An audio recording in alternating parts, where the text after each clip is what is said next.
आज हम competency booklet जो हमारी सीबीएसई ने दी है वॉल्यूम 4 की, उसका जो एरिया रिलेटेड टू सर्किल है उसमें से लिया गया है। ये क्वेश्चन हमारा है, बहुत शानदार क्वेश्चन है ये।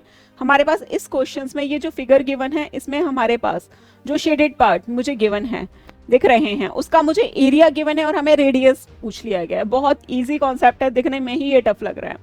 एक चीज मेरे पास ये बताओ, एरिया ऑफ शेडेड रीजन है, यहाँ पे ये मेरे पास कितना गिवन है, ये मेरे पास जो गिवन है वो मेरा कितना गिवन है 77 सेंटीमीटर। अब देखो हम रेडियस कैसे निकालें, देखने में कितना टफ लग रहा है बट ऐसा कुछ है नहीं इस क्वेश्चन में।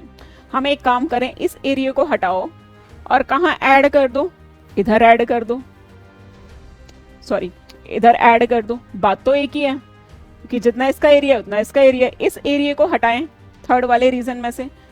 अब हम इसको हटा रहे हैं और हम क्या कर रहे हैं, इधर ऐड कर दो। सेम फोर्थ वाला पार्ट देखो, अब फोर्थ वाले पार्ट्स में है हमारे पास, इस वाले पार्ट्स को रिमूव करो। इसका एरिया और इसका एरिया सेम ही है, यानी कि ये सेम। ऐसे ही जो लास्ट वाला जो पार्ट हमारे पास बचता है इसको हम रिमूव करें, यानी कि ये यहाँ पर हम ऐड कर सकते हैं।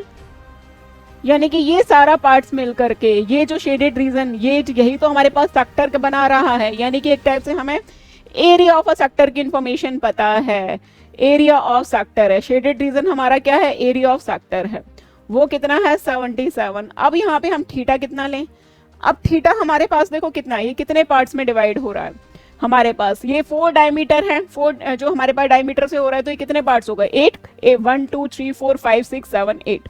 तो क्या कर देना है 1/8 pi R square 77 pi R square हमारे पास कितना हो जाएगा, डायरेक्ट हमारे पास 77 इंटू 8। ये मेरे पास एरिया ऑफ अ सर्किल ही तो होता है।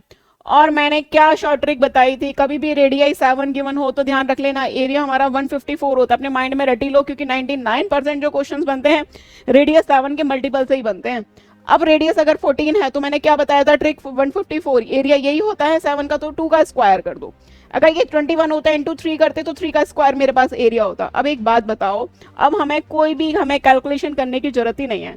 अब एक बात बताओ, मेरे पास इसमें क्या आ रहा है, रेडियस 150 इंटू 2 स्क्वायर, ये भी तो यही है इंटू 2, और यहाँ पे हमारे पास ये 2 का स्क्वायर, यही तो पार्ट्स है। यानी कि ये वैल्यू और ये वैल्यू इक्वली तो है, तो रेडियाई मेरे पास डायरेक्ट कितना आ गया 14 सेंटीमीटर। इसका कैलकुलेशन करते तब भी हमारे पास आंसर यही आता। इसका पूरा कॉन्सेप्ट देखना चाहते हो तो हमारा यूट्यूब चैनल ज्वाइन कर सकते हो, उसमें इसका पूरा डिस्क्रिप्शन दिया गया है।